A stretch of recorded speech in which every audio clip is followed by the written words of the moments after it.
আলাইকুম বন্ধুরা, আমি আসছি ভোলাতে, ভোলা চরফ্যাশন উপজেলায়। তো এখানের আমি 7টা উপজেলায় ঘুরেছি, কিন্তু সবচাইতে ভালো লাগে হচ্ছে আমার ভোলা চরফ্যাশন উপজেলাটা। কারণ এই জায়গাটা খুবই উন্নত। ভোলা সদর এত উন্নত না, তারা এভাবে এই জায়গাটাকে সেট আপ করেছে।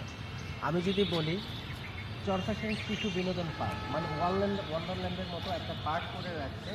এটা হচ্ছে একদম উপজেলার সাথে, তাদের একদম মেন উপজেলা।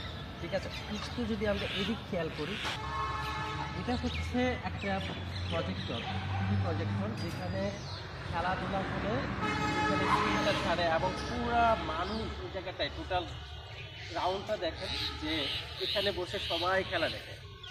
ঠিক আছে, এখানে সবাই বসে খেলা দেখে রাখবো। এবং অসাধারণ একটা জিনিস আমার কাছে ভালো লাগছে। কোনো উপজেলায় এমন স্ক্রিন আছে কিনা আমি জানি না, আসলে আদৌ নাই, একদম সেট আপ আদৌ নাই। আমি কোথাও দেখি, আমি অনেক জায়গায় ঘুরেছি, আমি কখনো দেখি নাই। অ্যান্ড এটা হচ্ছে একটা পানির ফোয়ারা, একটা পুকুরের মতো সিস্টেম করা। ঠিক আছে, অ্যান্ড এটা হচ্ছে পানির ফোয়ারা, বিকেলবেলা হলে তারা এখানে ঝর্ণাটা ছাড়ে। এবং অসাধারণ একটা জায়গা, আপনার খুব ভালো লাগে। একটা উপজেলা এই ধরনের সেট আপ করে রাখাটা আসলে অসাধারণ অনেক কিছু, আমার কাছে মনে হয়। এই হচ্ছে জ্যাকব টাওয়ার। ঠিক আছে, এশিয়ার মধ্যে সবচাইতে বড় একটা টাওয়ার আমরা বলি। ঠিক আছে, এবং বিভিন্ন দর্শনার্থীরা এখানে আসেন এই টাওয়ার দেখতে। তারা বাংলাদেশ থেকে আসেন এবং বিদেশ থেকেও আসেন। এবং আপনি যদি বলেন এটার উপরে 18 তলা আর কি, এটার উপরে আপনার রেস্টুরেন্টও আছে, সব কিছু আছে। এবং এখানে দূরবীন আছে, যেখান থেকে আপনি টোটাল ভোলাটাকে দেখতে পারবেন, এক্সপ্লোর করতে পারবেন। ঠিক আছে, আপনার অসাধারণ লাগে ওইখানে উঠে যদি দেখেন পুরো ভোলাটাকে। আপনার এখান থেকে প্রায় 100 মাইল দূর পর্যন্ত আপনি এইখান থেকে এক্সপ্লোর করতে পারবেন এই জ্যাকব টাওয়ার থেকে। এবং আসলে আমি কি বলবো, এই যে তাদের কেন্দ্রীয় শহীদ মিনার, মানে এই সেট আপটা আমার কাছে এত ভালো লাগে, কারণ আমার প্রায় সময় ভোলা আসা হয়। ঠিক আছে, এবং এই জায়গাটা আমার খুব ফেভারিট একটা জায়গা।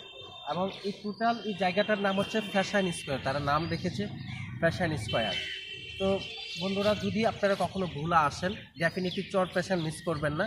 কারণ এই কারণে মিস করবেন না, এখানে অনেকগুলো সমুদ্র সৈকত আছে, যেমন বেতুয়া, ঠিক আছে,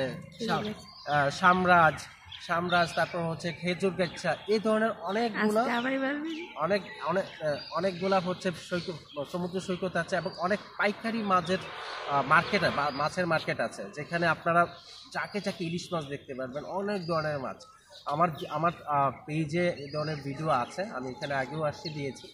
তো আমি বলবো যে আপনারা যারা শর্ট ট্যুর দিতে চান, যে আপনারা ভোলাতে আসবেন, চরফ্যাশন আসবেন আগে। কারণ চরফ্যাশন কি হচ্ছে, ডাইরেক্ট আপনার সদরঘাট থেকে আপনারা যদি রাত্রে 8টার দিক দিয়ে লঞ্চে ওঠেন, সকাল 6টার দিক দিয়ে আপনারা বেতুয়াঘাটে পৌঁছে যাবেন। এবং ওইখান থেকে সরাসরি চরফ্যাশন আসতে আপনাকে 100 থেকে 150 টাকা ভাড়া নেবে অটো রিক্সায়। চরফ্যাশন এসে এই টোটাল জিনিসটাকে আপনি এক্সপ্লোর করতে পারবেন। এবং বেতুয়া সমুদ্র সৈকত বললাম না, ঘাট বললাম না, ওইখানেই আপনাকে নামাবে, ওইখান থেকে আপনারা এক্সপ্লোর করতে করতে এখানে আসতে পারবেন।